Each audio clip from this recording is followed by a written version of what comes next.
Shalom Obrachash, que le bon Dieu vous protège, vous donne la santé et la joie.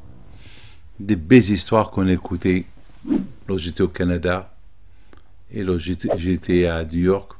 Deux histoires spectaculaires que je vais vous raconter. La première, c'est que lorsque j'étais à New York, j'ai entendu un monsieur qui nous a raconté Shabbat devant tout le monde qu'il était malade. Il avait la grave maladie. Je le connais, hein. Je le connais. Je le connais depuis 15 ans. Et je sais, lorsqu'il était malade, il venait me voir tout le temps. Et bon, Hachim, il a guéri. Mais ce Shabbat-là, pendant le Kiddush, je lui ai dit, raconte-nous ton histoire. Alors, il nous a raconté que il avait la maladie, la grave maladie, c'était stage 4. Ça veut dire, c'était la phase finale. Je me rappelle de lui. Et je me rappelle, il a dit, ils lui ont dit, médecin, ce qu'il lui reste, c'est prier. Et tout le temps, il venait chez moi. Et je lui ai dit, va en Israël, prie. Il a été en Israël, il est parti chez des rabbins en Israël, chez Rabbi Kaniski. Et il est parti chez d'autres rabbins. Et il est parti aussi au Kotel. Il prie, et chaque fois que je suis à New York, il vient.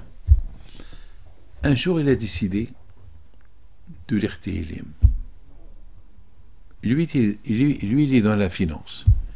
Il a dit, à partir de maintenant, je fais que Tehillim. Je vais arrêter mon travail de finance. Il a commencé à lire Tehillim. Tehillim.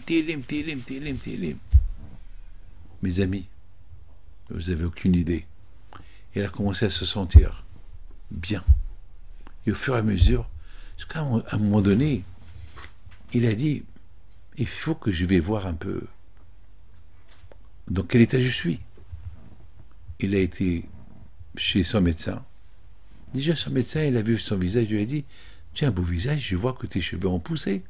Alors que pour le médecin, c'était fini. C'était fini, il n'y a rien à faire. Il a fait tous les examens, il n'a rien compris, il est vivant. La semaine dernière, il nous raconte qu'il a eu une grande crise cardiaque. Ils l'ont pris à l'hôpital. Ils ont trouvé tout son système cardiologique, ils étaient bouchés. Ils l'ont débouché.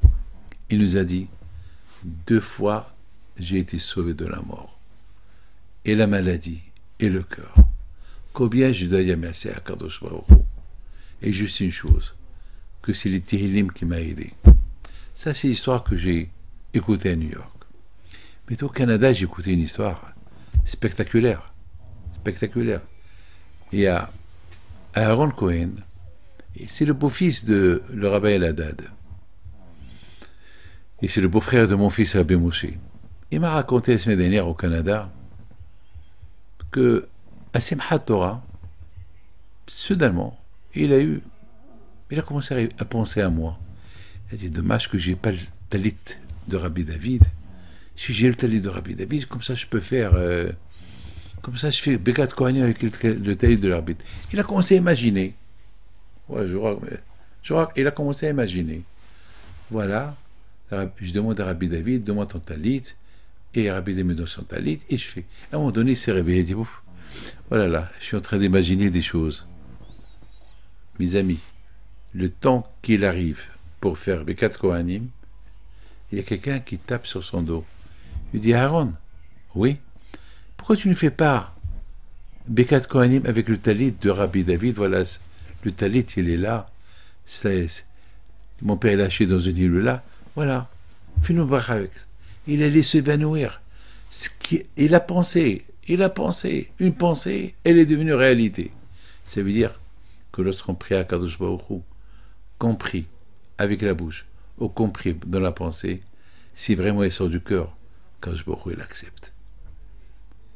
Mes amis, lorsque j'ai raconté ça à Yohan Kadosh, parce que j'étais Sandak à son fils au Canada, il m'a dit, Rabbi David, j'ai eu la même histoire comme l'histoire de Aaron Cohen. Je dis quoi? Il m'a dit, la première fois que je suis parti à l'Eloula de Rabbi Haim Pinto, la première fois, j'ai assisté à au Slihot, il y a eu un monsieur qui a sonné avec le chauffard de Rabbi Pindo. Il dit, Rabbi David, moi, tout le temps, je sonne le chauffard de l'Slihot. Et là, j'avais envie, si je pouvais sonner avec le chauffard de Rabbi Pindo. Ça fera tout le kiff du monde. Vous voyez pas que quelqu'un, il lui dit, monsieur, vous voulez sonner avec le chauffard de Rabbi Pindo et terminer les slihot? Il ne le connaît pas. Ce qu'il a pensé, ce qu'il a prié, ça s'est réalisé. Les amis, avec Hachem, ça marche comme ça. Vous avez besoin de lui, appelez-le. Priez, de la pensée, de la bouche. Le bon Dieu vous protège, vous donne la santé. Amen, amen, amen.